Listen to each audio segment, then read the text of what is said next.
जून तक बड़ा देश भर में लॉकडाउन 5 में रेस्टोरेंट, धार्मिक स्थल, सैलून खोलने की इजाजत। रात 9 बजे से सुबह 5 बजे तक कर्फ्यू रहेगा। देश में नहीं रुक रही कोरोना की रफ्तार। बीते 24 घंटे में 7,964 नए मामले, कोरोना मरीजों की संख्या 2.25 लाख के करीब। मोदी सरकार के दूसरे कार्यकाल की पहली सालगिरह पर पीएम मोदी का पत्र, कहा कोई आपदा नहीं तय कर सकती भविष्य, देश परिश्रम से बढ़ेगा आगे। अजीत जोगी के निधन से सियासी जगत में शोक की लहर। पंचतत्व में विलीन हुए अजीत जोगी, सीएम बघेल समेत कई नेताओं ने दी श्रद्धांजलि। जांजगीर में क्वारंटाइन सेंटर में नहीं थम रहा मौत का सिलसिला। अचानक गर्भवती महिला की बिगड़ी थी हालत, अस्पताल में मां और नवजात दोनों ने तोड़ा दम। बलरामपुर में जारी है मौसम का सितम। आंधी तूफान से लोगों में दहशत, किसानों को हो रहा सबसे ज्यादा नुकसान। आप देख रहे हैं के न्यूज, खबरों का सारथी। नमस्कार, स्वागत है आपका छत्तीसगढ़ के बुलेटिन में। मैं हूं आपके साथ यशी शुक्ला और अब रुक करेंगे खबरों का। कोरोना वायरस से निपटने के लिए देश में एक बार फिर से लॉकडाउन लागू कर दिया गया है। लॉकडाउन 5.0 की गाइडलाइन सरकार ने जारी कर दी है। कंटेनमेंट जोन के बाहर सरकार की ओर से चरणबद्ध तरीके से छूट दी गई है और कंटेनमेंट जोन के बाहर पूरी तरह से छूट रहेगी। ये गाइडलाइंस 1 जून से 30 जून तक के लिए जारी रहेंगी। देखिए रिपोर्ट।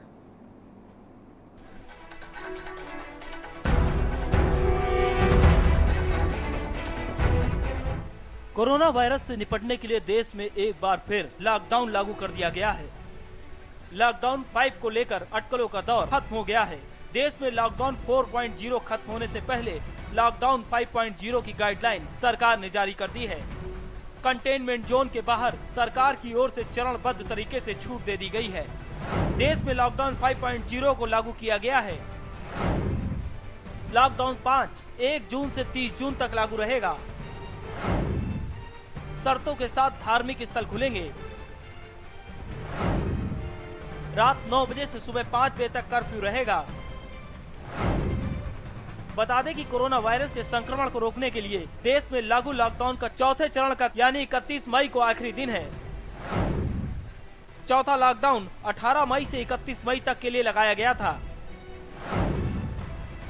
इससे पहले 25 मार्च से 14 अप्रैल, 15 अप्रैल से 3 मई और 4 मई से 17 मई तक के लिए लॉकडाउन का ऐलान कर दिया गया था।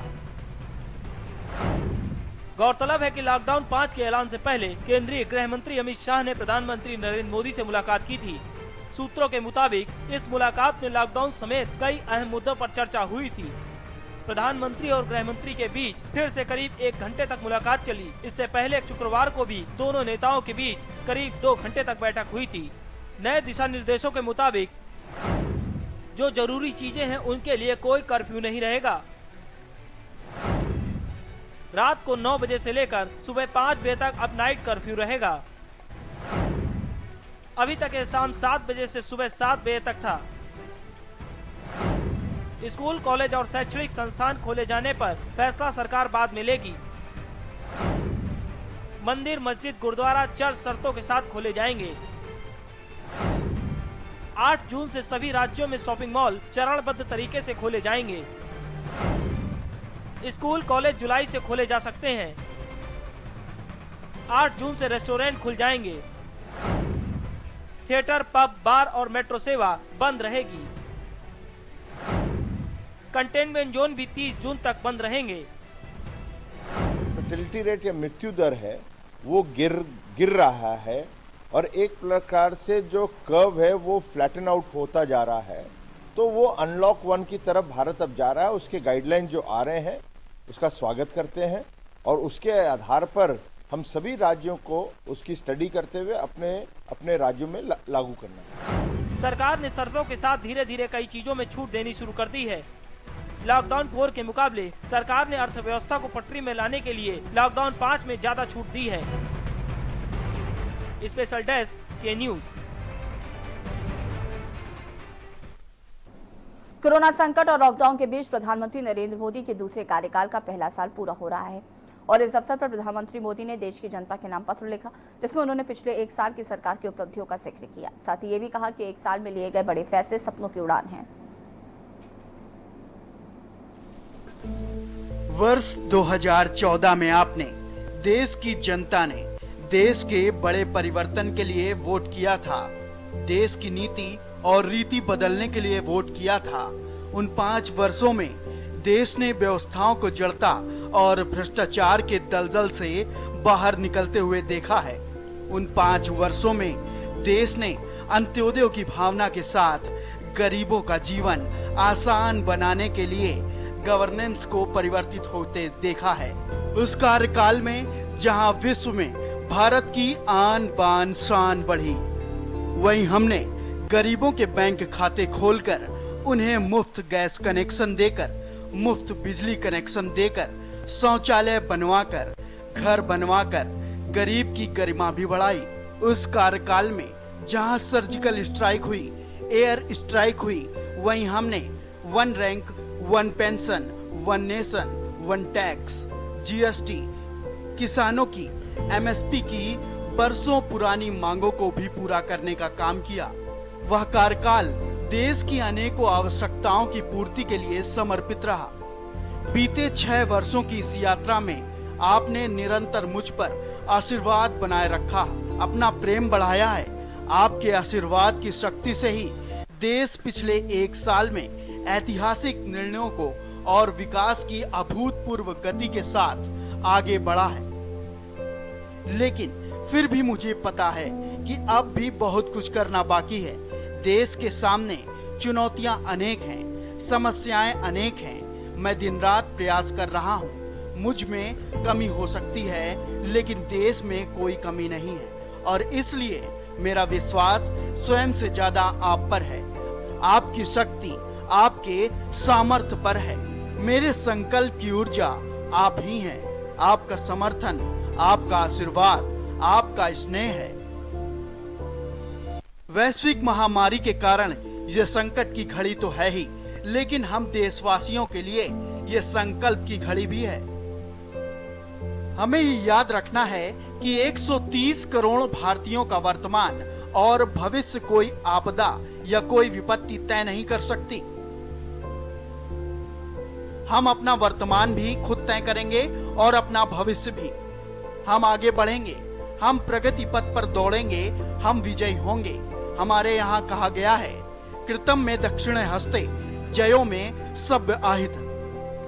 यानी हमारे एक हाथ में कर्म और कर्तव्य है तो दूसरे हाथ में सफलता सुनिश्चित है।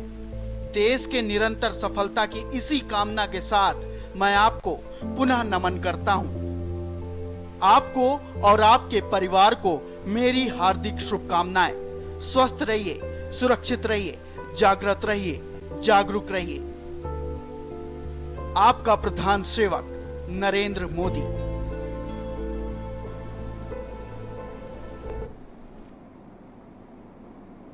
करीब 2 दशक पहले अस्तित्व में आए छत्तीसगढ़ राज्य के पहले मुख्यमंत्री बनने का गौरव हासिल करने वाले अजीत जोगी का शुक्रवार को निधन हो गया।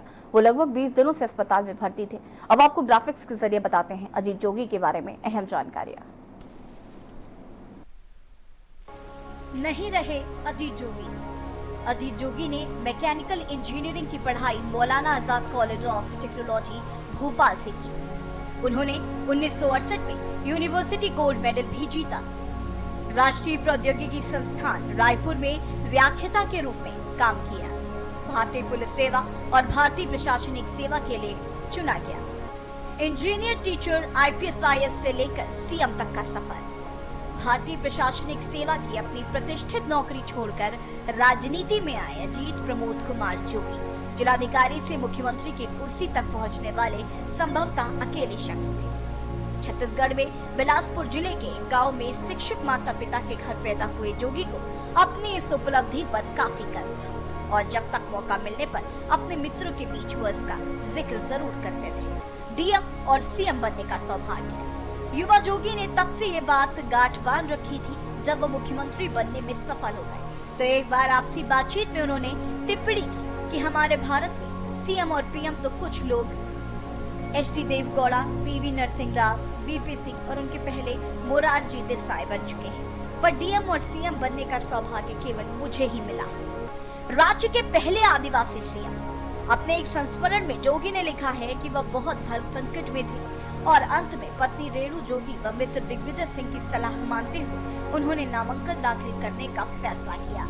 जोगी ने लिखा है कि दिग्विजय सिंह ने उन्हें समझाते हुए न केवल राज्यसभा का प्रस्ताव स्वीकार करने की सलाह दी थी, बल्कि यह भविष्यवाणी भी की थी कि राजनीति में उनका भविष्य बहुत उज्जवल है। दिग्गजों को पछाड़ बने थे मुख्यमंत्री। जोगी जब छत्तीसगढ़ के मुख्यमंत्री बने तब उनके सामने 3 बार मध्य प्रदेश के मुख्यमंत्री रह चुके श्यामा चरण शुक्ल, उनके भाई विद्या चरण शुक्ल और मध्य प्रदेश के पूर्व मुख्यमंत्री मोतीलाल वोरा जैसे दिग्गज थे। लेकिन इन सबका दावा खारिज कर सोनिया गांधी ने जोगी को प्राथमिकता दी। छत्तीसगढ़ के ली कुआन यू मुख्यमंत्री बनने के बाद अपने प्रशासनिक अनुभव के आधार पर जोगी ने नई राज्य की आधारशिला को मजबूत करने के लिए कई दूरदर्शी फैसले लिए। लेकिन इस बीच में वह ली कुआन यू के उन 2 गुणों को भूल गए जो उनके ही शब्दों में सिंगापुर के महान नेता को बाकी राजनीतिज्ञों से अलग बनाते थे: कर्तव्यनिष्ठ और निष्ठावान होना। और छत्तीसगढ़ के बुलेटिन में वक्त हो गया एक छोटे से ब्रेक का। जल्द हासिल हो गए।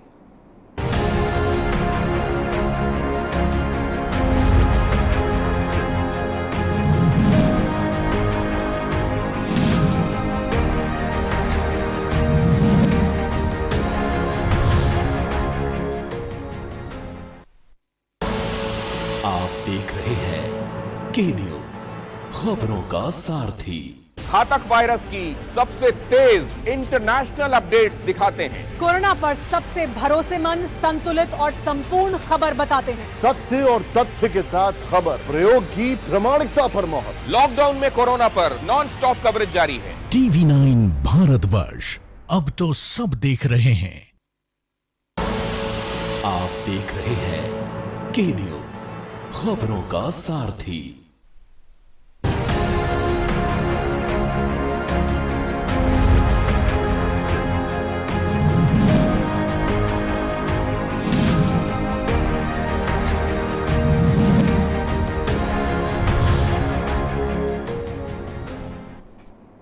ब्रेक के बाद एक बार फिर से आपका स्वागत है।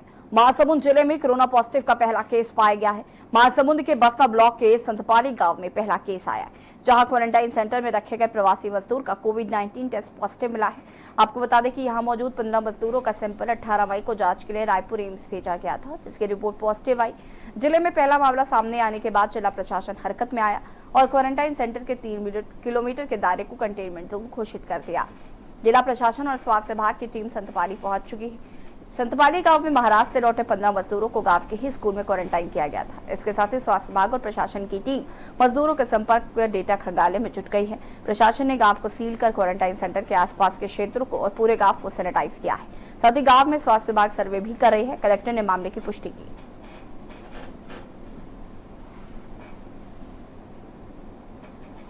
महासमुंद जिले का पहला कोरोना पॉजिटिव व्यक्ति पाया गया है। यह व्यक्ति लगभग 45 से 50 इयर्स एज ग्रुप के हैं, मेल मेंबर हैं। ये हमारे क्वारंटीन सेंटर में हैं, सरायपाली के ग्रामीण क्षेत्र में हैं। इनकी और जानकारी अभी पुष्टि हुई है पॉजिटिव होने की, तो और जानकारी आना शेष है। इसके संपर्क में जितने लोग हैं उसकी कांटेक्ट ट्रेसिंग चल रही है और साथ साथ इसके टच में जो भी लोग आए हैं उसकी एक शीट बनके उन सब का सैंपल लेकर भेजा जाएगा और उनको कंटेनमेंट में रखा जाएगा। कोरबा जिले के कटघोरा क्षेत्र में इन दिनों खनिज माफियाओं के द्वारा ढलैले से अवैध रेत उत्खनन का कारोबार चलाया जा रहा है, जहां प्रशासन द्वारा अवैध रेत उत्खनन पर अंकुश लगाने की लगातार कोशिश भी की जा रही है। फिर भी अवैध रेत उत्खनन का रोक पाना एक चुनौती बन गया है। कटघोरा विभागीय अधिकारी श्रीमती सूर्यकिरण तिवारी, नायब तहसीलदार रविशंकर राठौर, पटवारी मौके पर मौजूद ट्रैक्टरों पर खनिज अधिनियम के तहत ट्रैक्टरों पर कार्रवाई की है।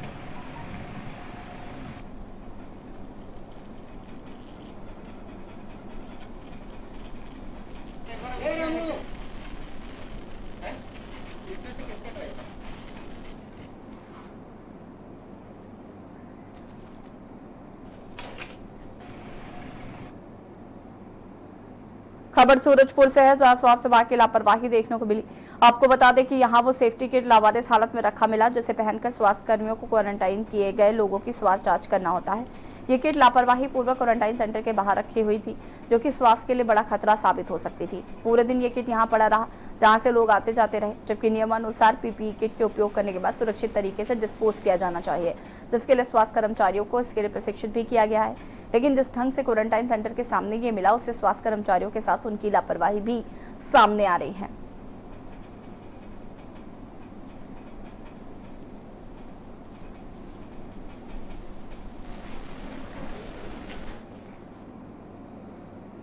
अब कोरोना कबीरधाम जिले में दस्तक दे चुका है और लगातार मरीजों की संख्या में बढ़ोतरी हो रही है, जैसे कि स्माइली फाउंडेशन ने जागरूकता अभियान चलाकर सोशल मीडिया से में लोगों को जागरूक कर रही है, जिसमें बताया जा रहा है कि सामाजिक दूरी बहुत जरूरी है, घर पर रहें, सुरक्षित रहें, बिना काम के बाहर ना निकले, जीतेगा भारत, हारेगा कोरोना और को कोरोना को।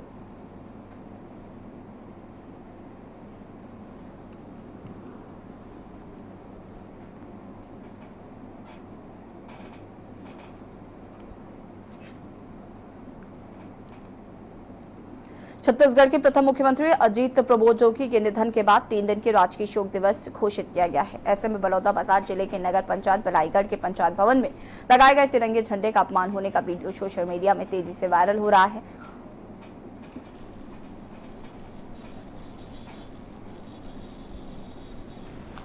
माननीय जोगी साहब के बारे में अपने जो कर्मचारी हैं उनको बता रहे थे कि उनका जीवन कैसा था, क्या क्या सीख लेना चाहिए, वो सब, और 2 मिनट का मौन धारण किए थे। उसी दौरान हल्का सा आंधी हवा चली, जिसके कारण जो नीचे का क्लैंप है वो खिसक गया और झंडा झुक गया था।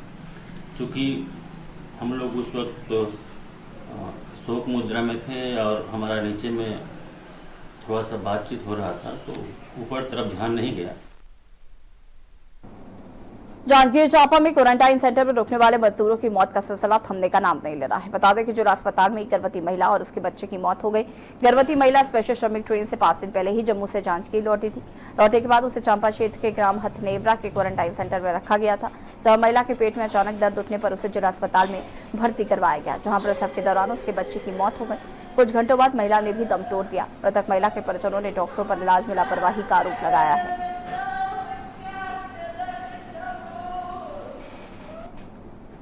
एम्बुलेंस वाला आया 108 में छोड़ कर चले गए। पूछा तो यही रुको कहीं चल गए, 1 नंबर में छोड़कर उसका तो भाग गया।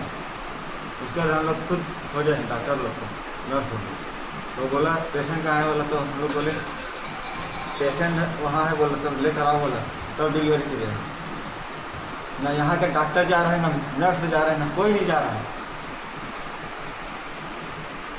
इलाज में किस तरह की दिक्कत हुई? हाँ, इलाज में किस तरह की दिक्कत हुई? इलाज तो दिक्कत है, हमें खून निकाल के दिया तो उसको चेक करने के लिए नहीं बोला है। ऐसी डॉक्टर चलता है क्या? कम से कम इतना ही स्टाफ बढ़ा तो एक तो डॉक्टर तो नर्स को तो चेक कर सकते हैं कि नहीं कर सकते। महिला लक्ष्मीपति विनोद जो है साहू जो हैं, उनको जो है लेबर पेन हुआ तो क्वारंटाइन सेंटर वहाँ हथनेवरा में थी, वो रहने वाली इधर लोहरसी श्री नारायण के पास की है वो, तो उसको 108 एम्बुलेंस भेज करके बुलवाया गया है जिला चिकित्सालय। वहाँ आने के बाद उसका जांच वाँच किए, उसको लेबर पेन में था तो जांच किए, फिर जगत मैडम द्वारा उसका डिलीवरी कराया गया। उसके पूर्व उन्होंने जांच किया तो बच्चे का धड़कन वड़कन मतलब नहीं आ रहा था और मतलब एनीमिक भी थी, तो फिर वो बच्चा जो है डिलीवरी करवाए तो उसको मरा हुआ पैदा हुआ। यानी मुंगेर जिले के नवपदस्थ कलेक्टर पीएस एल्मा ने पदभार ग्रहण करने के बाद जिला कलेक्ट्रेट स्थित मनियाली सभा कक्ष में मीडिया से रूबरू हुए। चर्चा के दौरान उन्होंने पत्रकारों से जिले में कोरोना वायरस के फैले संक्रमण को लेकर विस्तृत चर्चा करते हुए इस महामारी को रोकने हेतु मीडिया प्रतिनिधियों के सुझाव मांगे। साथ ही संक्रमण फैलाव को रोकने के लिए कार्य योजनाओं के साथ तत्काल लिए गए आदेशों को भी साझा किया। इसके अलावा उन्होंने बताया कि जिले में बड़ी संख्या में प्रवासी मजदूर घर लौटे हैं, इस कारण कोरोना के मरीज भी ज्यादा यहां मिल रहे हैं। जैसे कि जिले वासियों को डरने की जरूरत नहीं है, बल्कि प्रशासन के द्वारा जारी की गई गाइडलाइन का पालन वायरस से बचने के लिए अनिवार्य रूप से करें। कलेक्टर ने कहा कि जिला प्रशासन के द्वारा कोरोना के संक्रमण को रोकने के लिए हर जरूरी कदम उठाए जा रहे हैं।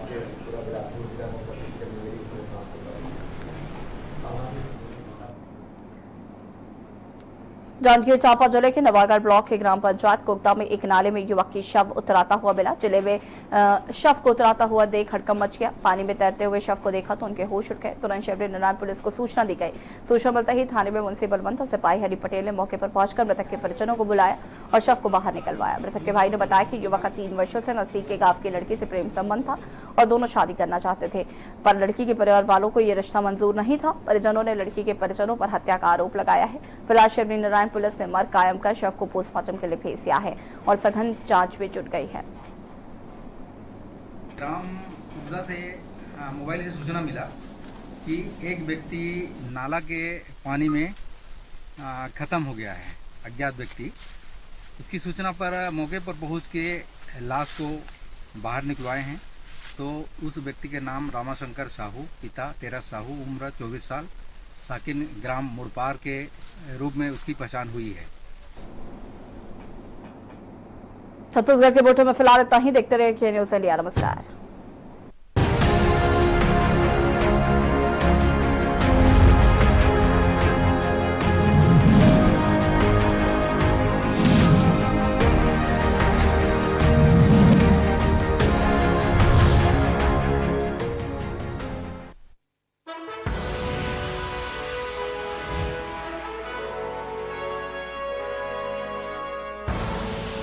आप देख रहे हैं के न्यूज़, खबरों का सारथी।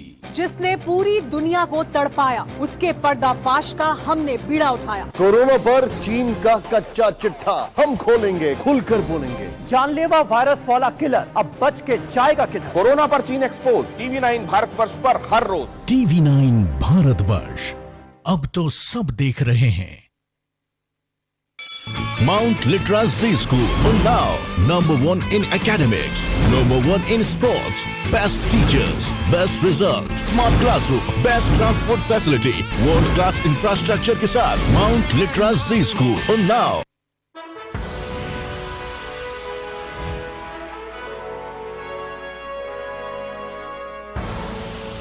आप देख रहे हैं के न्यूज़, खबरों का सारथी।